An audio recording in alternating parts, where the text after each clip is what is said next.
You never saw it coming, Marsh. None of them did. 06:30. The dining room stood empty and gray, the long windows holding the last of the dark. Private first class. Toby Marsh dragged a cloth down the head table, one slow pass, corner to corner. The white cloth was already clean. He wiped it anyway, because a man needs his hands busy when a floor he has worked for a year has gone wrong overnight. And there was no other work left to do at that hour, but the work that didn't matter. The cook by the pass-through said it again, quieter, into his coffee. None of them saw it coming. Down the far wall, the office of the dining facility sergeant stood open. The desk was cleared.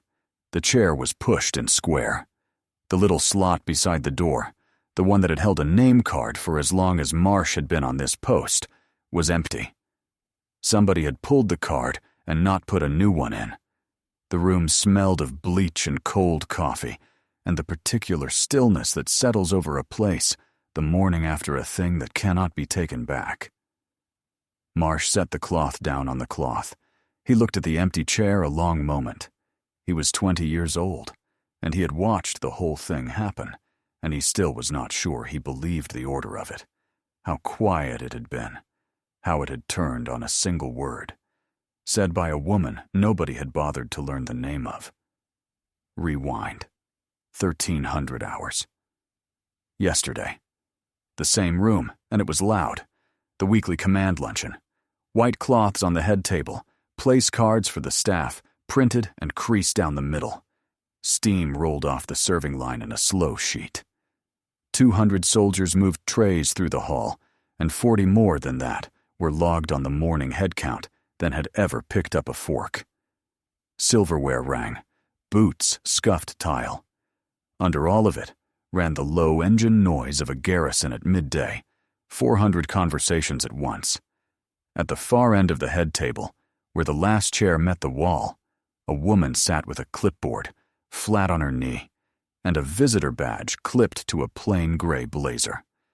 The badge read, Food Service. Auditor. No rank. No name anyone had learned. She had a cup of water she had not touched, and a pen she had not put down. She was early. She was always early. She sat the way certain people sit in a place they intend to understand. Very still, chin level, her eyes moving only where the noise did not. She counted trays off the line in blocks of 10. She counted heads by table. She read the 2 exits, and the storeroom door, and the loading dock the way other people read a menu, once, and remembered. She had been on the post 2 days. In 2 days, she had learned the serving line, the storeroom hours, the names of the 4 youngest soldiers on the detail, and the single fact that mattered more than any of it. The numbers did not close. The meals paid for, and the meals eaten, did not agree. And they had not agreed for a long time. And the gap had a shape. Staff Sergeant Wade Kroll ran the floor like a country he had conquered. 29 years old. Operational camouflage under a white service apron. Sleeves shoved to the elbow. A voice built for a room twice this size. He walked the line with his chin up and his thumbs hooked in the apron strings. He barked at a server for plating too heavy. He shorted the next tray and dared the soldier with a look to say a word about it.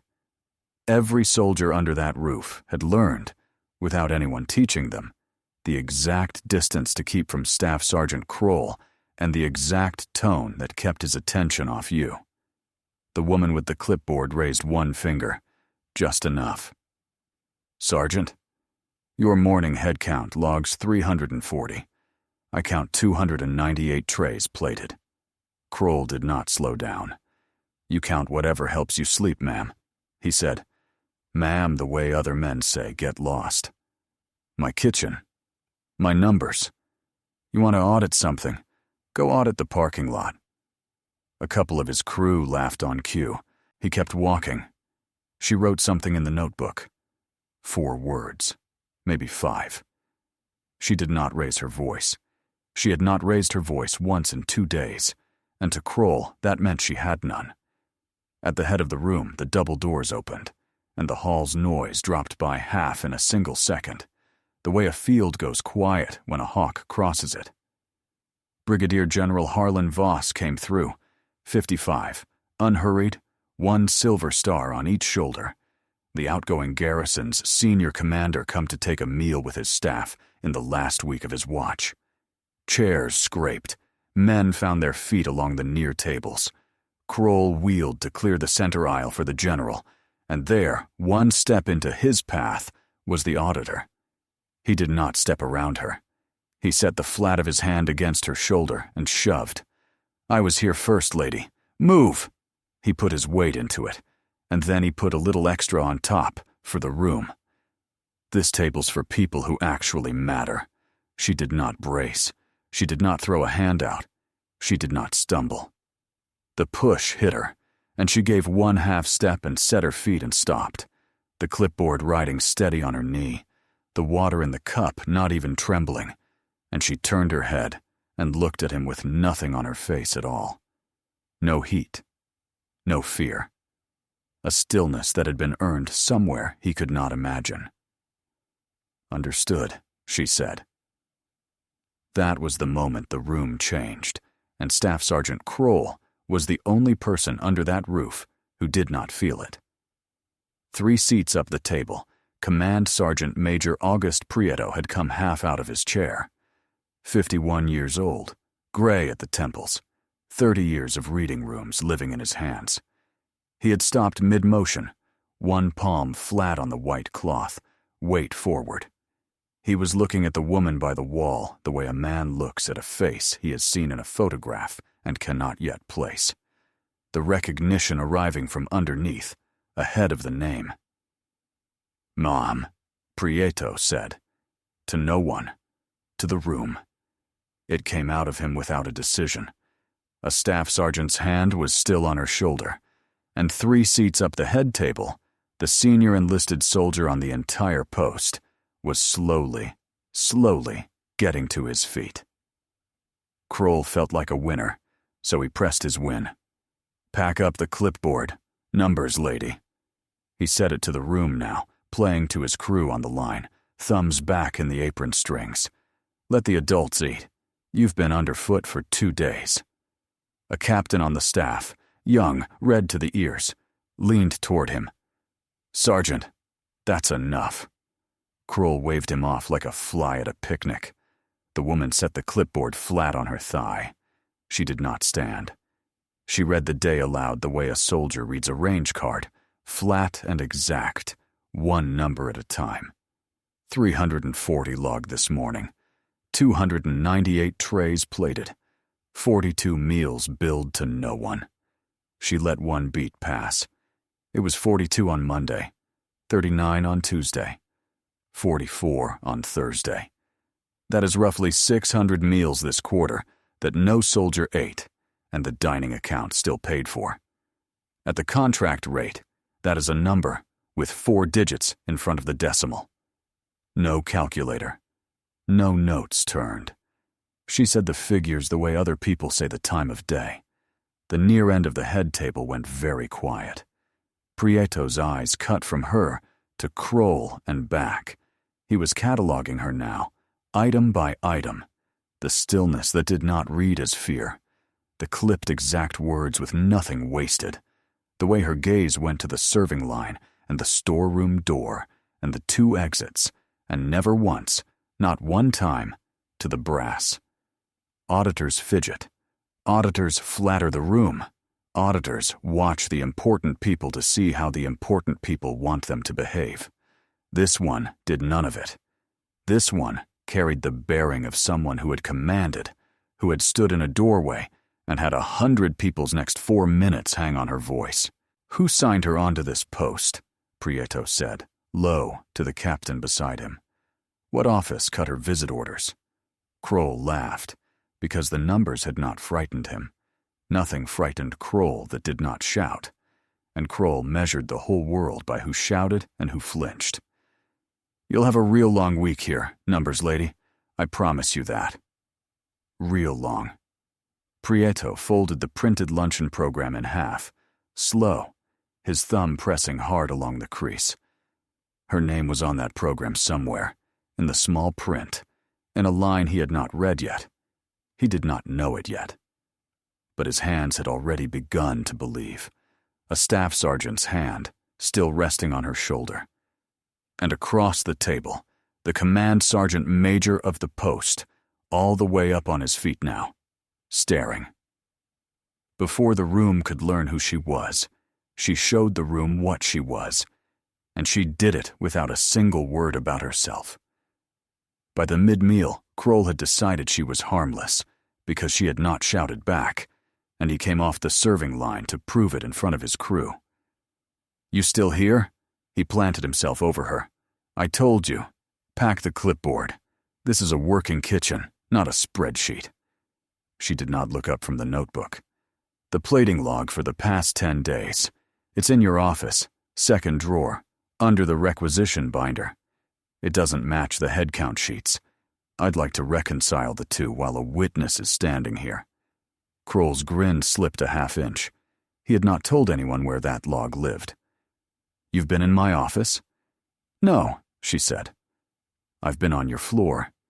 The requisition binder is the only thing you carry back there yourself, every morning, at 0540. A man protects the drawer that matters." She turned a page. 340 logged, 298 eaten. You've been signing for the difference, and I'd like to know who the difference feeds. A supply sergeant near the line went still with a ladle in her hand. A cook stopped scraping. The number, said out loud, twice had begun to travel. Prieto watched it all and knew he was not looking at an auditor. Auditors flinched when a big NCO leaned over them. This one had leaned back into the lean. The way you settle your weight before you take a hit you have already decided to take. He had briefed the incoming garrison commander's arrival for a week. A photograph, a short biography, a silver star. He had not connected the photograph to the woman at the trash end of his own head table until this exact minute. And now that he had, he could not unsee it. Kroll straightened, because he had no answer, and answers were not his instrument. "You'll have a long week," he said again, because it was all he had. And he promised the whole floor, loud, that the numbers lady was going to learn how a real kitchen ran. Prieto set the folded program down and put 2 fingers on it, the way you put a hand on a thing you mean to come back to. He knew the machinery she was reading, because he had run it as a young sergeant himself. A garrison dining facility does not run on trust. It runs on a head count roster signed at the door, a plated count tallied on the line, and a monthly reconciliation that has to agree with both, or the account owes an explanation to a comptroller who does not care whose kitchen it is. The system was built precisely so that a Staff Sergeant Kroll could not do what a Staff Sergeant Kroll had been doing, and the only way past the system was a crew of frightened juniors who signed where they were told and lost the sheets they were told to lose. She had walked in and, in 2 days, and without a badge that meant anything, found the one seam in the machine, the gap between the door count and the plate count, and put her finger flat on it in front of the senior enlisted soldier on the post. Prieto had watched 100 inspectors miss that seam. She had found it at the trash line, warm water in her cup, in the time it took Kroll to laugh at her twice. By the next meal, Kroll had turned the floor against her. The numbers lady ran the length of the serving line like a joke that had always existed there. His crew slow-walked her water and then slow-walked it again. Her paperwork went missing off the end of the counter and surfaced, 20 minutes later, under a stack of used trays, one corner soaked. They seated her by the trash line, where the smell was worst and the traffic never stopped, and Kroll grinned wide every single time he passed the spot. She absorbed it the way stone absorbs rain. She sat where they put her. She drank the water when it finally came, warm. And she opened the small notebook and she wrote times, names, shorted counts, who had laughed and who had only watched. in a hand that never sped up when she was mocked and never slowed when she was ignored. Method, not anger. She was mapping the floor the way you map, ground you fully intend to take, one grid square at a time. Private first class. Toby Marsh could not stomach it. 20 years old, 6 months on the post, still young enough to believe out loud that a wrong thing should be named. He refilled her water without being told, and got a warning look from Kroll for it, and refilled it again anyway. Then, when the staff sergeant's back was turned to the line, Marsh slid a folded sheet across the table to her, the real plating log, the honest one, the one Kroll had told him that morning to lose in the burn bin. "He told me to lose that log, ma'am," Marsh whispered. His hands were not steady. "I didn't. I copied it, and I kept the copy." She read it in one pass. Every column, top to bottom, in the time it takes most people to find the date. Then she folded it back along its own creases and pressed it into his hand, quiet and fast, so that no one at any table would ever be able to say they had seen him hold it out to her. "Keep it where he can't find it," she said. "Not where he can't find you. There's a difference, and the difference is your career. Understand me?" "Yes, ma'am." Kroll came off the line then and set his body across the storeroom door, arms folded. "Storeroom's mine. It's a security matter now. Auditor or not, you don't have the authority to be back here." He said the word authority slow, the way a man says the name of something he loves. A storeroom door shut in her face, and in the notebook, her pen kept moving. If a room has ever gone quiet around you, when it should have stood up for you, if you have ever been the calmest person in the building and the only one keeping an honest count, then you already understand what this channel is for. Subscribe to Honor Tales and stay with her. The room is about to learn exactly what it has spent 2 days mocking. Kroll went to paper next, and paper was the mistake that finished him, though it would take a day for the finishing to arrive. He filed a written complaint up the Garrison support channel that same afternoon. The civilian auditor was interfering with food service operations. She was creating a safety hazard on his floor. She might not be who her visitor badge claimed she was, and access ought to be reviewed. He wrote it in the fat, certain hand of a man who has never once in his life been the one under the light. He signed it. He dated it. He routed it. He did not understand that he was laying brick and that he was standing on the wrong side of the wall he laid. Within the hour, her visitor badge was flagged for review. A support NCO found her in the corridor outside the dining room and apologized the entire time he did it, because the flag had come down through the system and he was a man who followed the system. "I'm sorry, ma'am. Access review. I have to pull the badge until it clears. It's just the flag. I have to follow it." "Understood," she said. She unclipped the badge and set it in his hand. She did not argue. She did not reach for a rank she was not wearing on her shoulders. She read the name on the flag and the time it had been signed, and she wrote both of those down, too, in the same unhurried hand. On paper, she was the hazard now. She let the paper say it, because paper keeps, and paper with the wrong man's signature on it keeps best of all. She understood exactly what the complaint would become. Right now, it was a weapon Kroll had made and pointed at a civilian auditor. In 3 days, it would be a signed, dated, routed admission, in his own hand, that he had used the Garrison's own systems to retaliate against the person auditing his account. He had not filed a complaint. He had filed a confession and gotten a stranger to time-stamp it for him.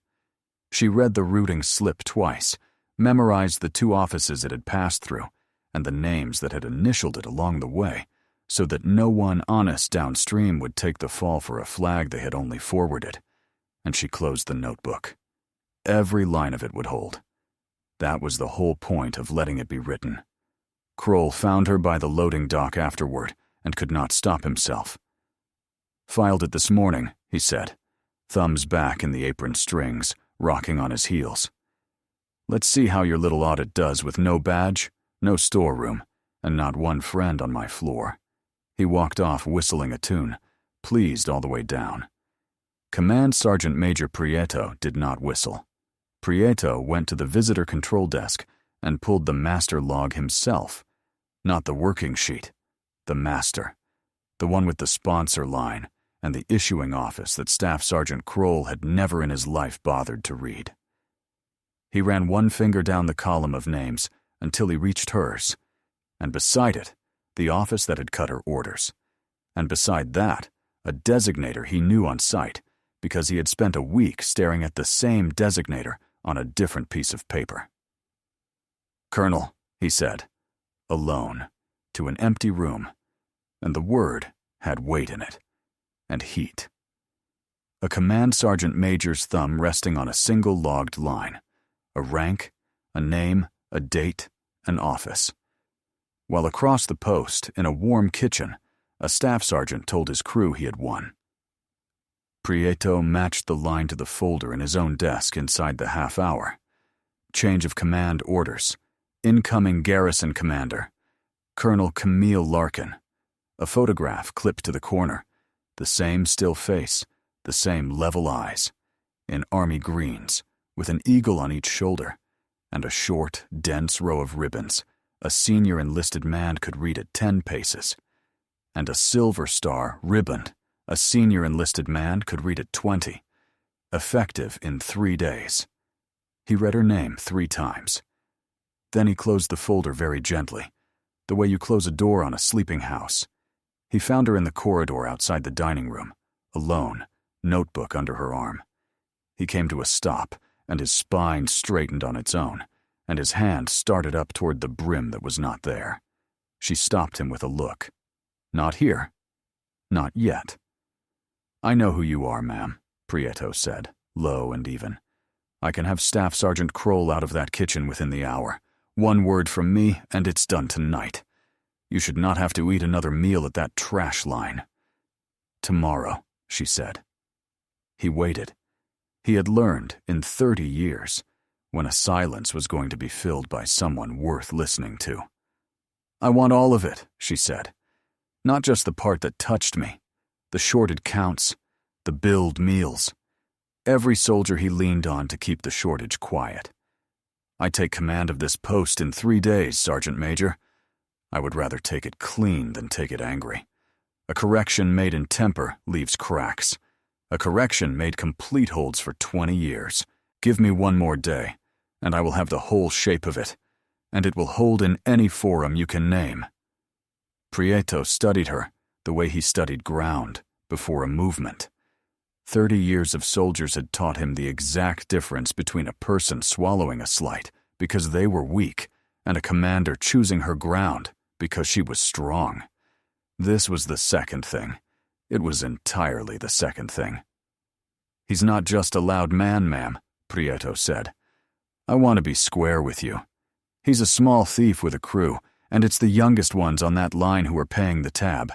Private Marsh, the new cooks, kids 6 months in who can't afford to lose a fight with an E6. "I know," she said. "That's exactly why it has to be complete. If I take him down for shoving me, he's a man who touched a colonel. If I take him down for all of it, he's a man who stole from soldiers. One of those protects Private Marsh. The other one only satisfies me." She looked down the corridor toward the warm noise of the kitchen. "I'm not here to be satisfied." Prieto turned that over. 30 years, and he had seen commanders arrive angry and leave awake. Good men, most of them, but men who spent their first week settling scores and their next year explaining the cracks.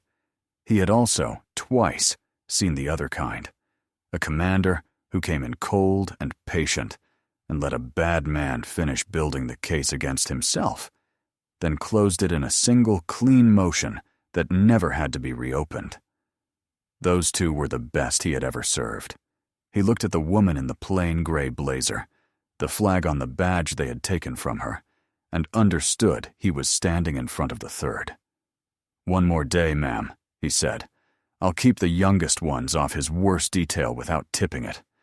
And I'll pull the master reconciliation for the last 2 quarters tonight. Quiet. When you want it, it'll be on your desk before you sit down. It'll hold. You have my word it'll hold." "I know it will, Sergeant Major. That's why I waited for you to find it instead of handing it to you." 2 people who both knew the truth, standing in a bright, empty corridor, agreeing to let a whole building keep not knowing it for 1 more day.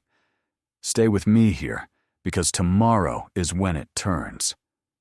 If you have ever wanted to watch the exact minute a room realizes it has been wrong about someone the entire time, that minute is coming, and it is quieter than you would think.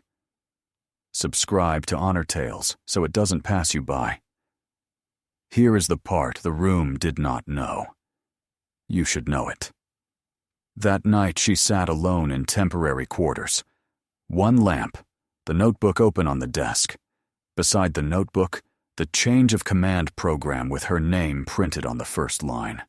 And beside that, folded in thirds and soft at the creases from years of folding and unfolding, a silver star citation. She let herself remember because in a room with the door shut and no one to command, a commander is allowed to be a person for an hour. 2008. She was 28, a captain, and she had a transport company and a stretch of road that every brief had sworn was clear. It wasn't clear.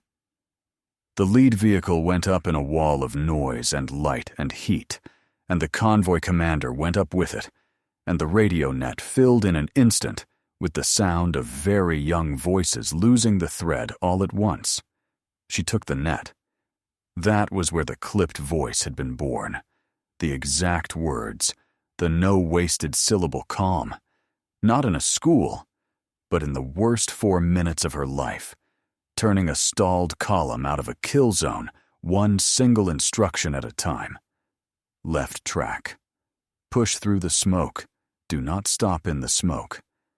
Guns high. Eyes on the roofline. Talk to me.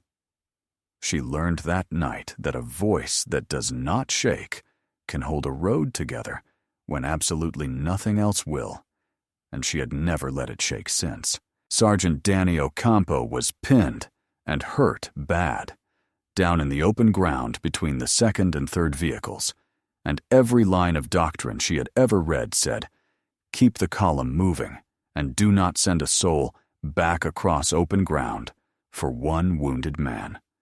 She sent herself. She went low across the dirt, palm flat on the hot earth, and she got both hands into his gear, and she carried him back to the case-vac point herself, all his weight and all of hers, and the entire way she talked to him in the voice that did not shake. "Stay with me, Sergeant. That's an order." He held on for 9 days. Then he did not. She flew to the field hospital twice in those 9 days, both times off the books, both times in the small hours when a company commander could be spared. She sat by him, and she used the voice that did not shake, because he had told her once, half joking, that it was the only calm voice he trusted, and she was not going to let the last thing he heard be a voice that shook. She learned, in that ward, the difference between the road and the man. The road she had saved. 11 vehicles, and 40-some soldiers out of a kill zone, and every after-action review called it textbook, and none of them meant anything to her at all. The morning the ward called. What she had actually carried out of that open ground was 1 sergeant, and she had carried him 9 days and no farther, and that was the arithmetic she had lived inside ever since. You do not command a road. You command people. The road forgives you. People you carry the rest of your life. They gave her the silver star for the road, and the column, and the man she carried out of it. She had spent the 18 years since learning what the medal actually meant, and it was not the ribbon, and it was not the citation folded soft in her pocket. It meant that rank is only ever what you do in the one moment no one is required to obey you. It meant you carry the ones you can still carry, and you keep your feet for the ones still watching you to see whether feet can be kept at all. She had carried far heavier things than a staff sergeant's shove and kept her feet under all of them. She fully intended to keep them one more day. A folded citation and a printed program, side by side on a desk, in a single pool of lamplight. Yesterday and tomorrow. Touching. The next day, Staff Sergeant Kroll crossed the exact line she had been waiting for him to cross. Badge pulled, complaint filed, storeroom locked behind him. He ran the floor like a man who had proven himself untouchable, because in his own accounting he had. Louder than the day before. Meaner than the day before. Winning had made him careless, the way it always makes the wrong men careless. Then he learned, from a cook who wanted to stay on his good side, that Private Marsh had passed the honest log to the numbers lady. He crossed the kitchen fast. He got a fist twisted into the private's collar and hauled him up half off his feet, up onto the toes of his boots, and he dressed him down in front of the whole serving line. Promised to bury him. Promised he would never wear the uniform clean again. Promised 100 small daily miseries. The entire time with his hand knotted in a 20-year-old soldier's shirt. Hands on a subordinate. Retaliation for a protected disclosure. In front of 30 witnesses and a wall of steam. It was the one thing she had not been willing to let stand for even a full second longer than it took to cross the floor. She had absorbed the shove. She had handed over the badge. She had eaten 2 days at the trash line and written it all down. Those were hers to spend, and she had spent them cheap on purpose. But a fist in a 20-year-old's collar was not hers to absorb, and she had spent the entire day within 10 steps of the line for exactly this, because she had known, the way you know weather, that a man like Kroll does not stop at the person who can take it. He climbs down to the person who cannot. The auditor stood up from the trash line. She did not rush. Rushing was not in her. She crossed the floor at a walk and stopped close to Kroll, close enough that he had to look down at her, and her voice came out flat and quiet and completely without doubt. "Take your hand off that soldier." Kroll sneered down the length of his own arm at her. He still believed, with everything he had, that this was his room. "You've got no authority in my kitchen, numbers lady. None. You're a clipboard and a bad attitude and a flag on your badge." She smiled at him. It was the first time she had smiled since she walked onto the post 2 days before. It did not reach any warmth. It was the smile of a person watching a door swing open on a hinge she had oiled herself. "Not yet," she said. A staff sergeant's fist knotted in a private's collar, and an auditor smiling like a door about to open. It opened without a shout. Command Sergeant Major Prieto stepped in between Kroll and the private. He set Marsh loose with one hand and moved him back a pace with the other, and then Prieto came to attention, heels together, spine stacked, chin level, in the middle of a working dining hall at the noon meal, and he said her rank into the noise, and the noise died on the word. "Colonel Larkin." One beat. "Ma'am." He did not shout it. It did not need to be shouted. The 2 words landed in that hall like a dropped tray in a chapel. At the head table, Brigadier General Voss set down the folded paper he had been holding since he walked in. It was the change of command orders. Her photograph in the corner, her name, the word commander, effective the following morning. He laid it flat on the white cloth, face up, where the light could reach it, and anyone near could read it. And then the 1-star general stood up. No call sign, no wall of raised hands, no formation called to order, just a general on his feet at a lunch table, and a set of orders lying open on the cloth in front of him. Every officer at that head table stood with him. The red-eared captain, the 2 majors, The staff, chairs sliding back one after another down the length of the table until the entire head of the room was on its feet. And the only sound in 200 people was the last chair leg scraping tile, and then nothing at all. The room held its breath. Every officer at that table held their breath. It was the exact thing the whole building had spent 2 days failing to do for her, arriving all at once, and it was louder in its silence than any command anyone in that hall had ever heard shouted. And Staff Sergeant Wade Kroll finally understood. His face made the entire journey in about 4 seconds. Confusion first. Why is the sergeant major at attention? Why is the general standing? For the clipboard lady. Then disbelief, as his eyes found the photograph and the eagles in the photograph and the word commander under it. No, that's not. That can't. Then recognition, cold and total, as the arithmetic finished itself without his permission. The woman he had shoved out of the aisle, the woman he had flagged and mocked and seated at the trash line, was the incoming garrison commander. His commander, starting the next morning. And he had a private by the collar in front of her right now, this second, both their whole careers hanging off his closed fist. Then horror, plain and open as weather coming over a ridge. His hand opened on its own, all by itself, before he decided anything. Marsh stepped free of it and did not look back. The boy found Prieto's shoulder and stood behind it, breathing hard, 20 years old, and just now understanding that the quiet woman he had risked his career for outranked every soul in the building he had risked it in. Kroll's mouth opened. Nothing useful came out of it. 2 days of a big voice, and now the big voice had nowhere to go, because the room he had owned was standing at attention, and none of the attention was for him. He looked at the head table, where a general stood behind a set of orders, with her face on them. He looked at the sergeant major, whose heels were locked. He looked, last and longest, at the woman by the trash line he had shoved out of an aisle, and he saw for the first time exactly what Prieto had seen on the first day. The stillness that was not fear. The bearing of someone who had stood in a doorway with other people's lives hanging on her voice and had not let it shake. It had been in front of him for 2 days. He had called it a clipboard and a bad attitude. No one shouted. That was the thing Kroll would carry for the rest of whatever career he had left. No one shouted.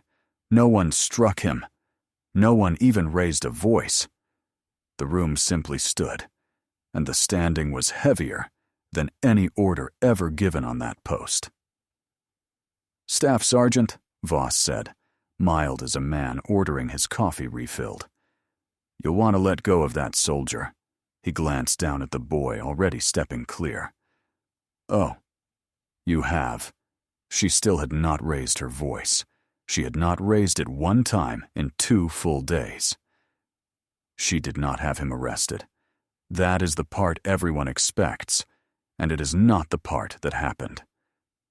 Colonel Camille Larkin took command of the post the next morning, on schedule, the eagles on her shoulders at last, and Staff Sergeant Kroll's small conquered country came apart in daylight, all on its own, precisely because she had waited the extra day to let it. The plating logs, the badge flag with his name signing it, the false complaint with his own signature at the bottom, the 600 meals a quarter billed to soldiers who never ate them, and the account that quietly paid. It was all documented, and it was all complete. And it was complete for one reason only. She had refused to end it while she was angry. And a thing ended cold holds up in the daylight better than a thing ended hot. If you have ever watched a patient person win the slow, clean way, no shouting, no spectacle, just the truth arriving in order and exactly on time, then you already know why Honor Tales exists. Subscribe and stay, and I will keep bringing you the ones who kept their feet when the whole room told them to fall. She relieved Staff Sergeant Kroll of the dining facility billet before noon on her first full day. She restituted the mess account to the dollar. And then she did the thing not one person in that hall had predicted. She did not route him to a court-martial. She routed him to the hardest, least glamorous, most closely accounted work on the entire post, under her own eye, on a documented corrective path where every step he took would be written down and countersigned. She said it to him once in her office, quiet, with the door shut. A thief with a crew can still become a soldier, she told him. Not on my mess floor, but somewhere, someday, if you decide to be one. That's the only door I'm leaving open for you, Staff Sergeant. Walk through it or don't. That part is yours. Kroll, who had measured the entire world by who shouted and who flinched, had no framework at all for a commander who could end him with a signature, and chose instead to make him live inside the truth of what he had done. He said, "Yes, ma'am," and it was the smallest his voice had been since he was a private himself. Mercy, she had learned a long time ago, is not the same thing as softness. Softness lets a bad thing continue because ending it is uncomfortable. Mercy ends the bad thing completely and then declines to end the man. She had taken his kingdom, his billet, and his crew in a single morning, and she had left him one narrow door and made him choose it or not with his own 2 feet. That was harder on him than a court would have been, and both of them knew it, and neither of them said so. She called Private First Class Toby Marsh into the office on her second day and stood him at ease and told him what he had done. Not the small version, the real one. He had held an honest record when a superior with rank and a temper told him to burn it, and he had done it at 20 years old with 6 months in the army and everything to lose. And that, not obedience, not silence, was the thing the uniform was actually for. His honest log went into the record with his name on it in the good way, the way that follows a soldier upward instead of down. He would remember, she told him, that no one shouted the day it turned. He would meet officers his whole career who believed the loud man always wins. He should know, early, that he had personally watched that be false. The young cooks Kroll had leaned on for a year found the weight lifted off the line all at once. The blockade on the storeroom came down. The reconciliation for the next quarter agreed with the door count and the plate count both, to the tray, for the first time in longer than anyone on the detail could remember. The floor breathed. The numbers, from that quarter forward, closed.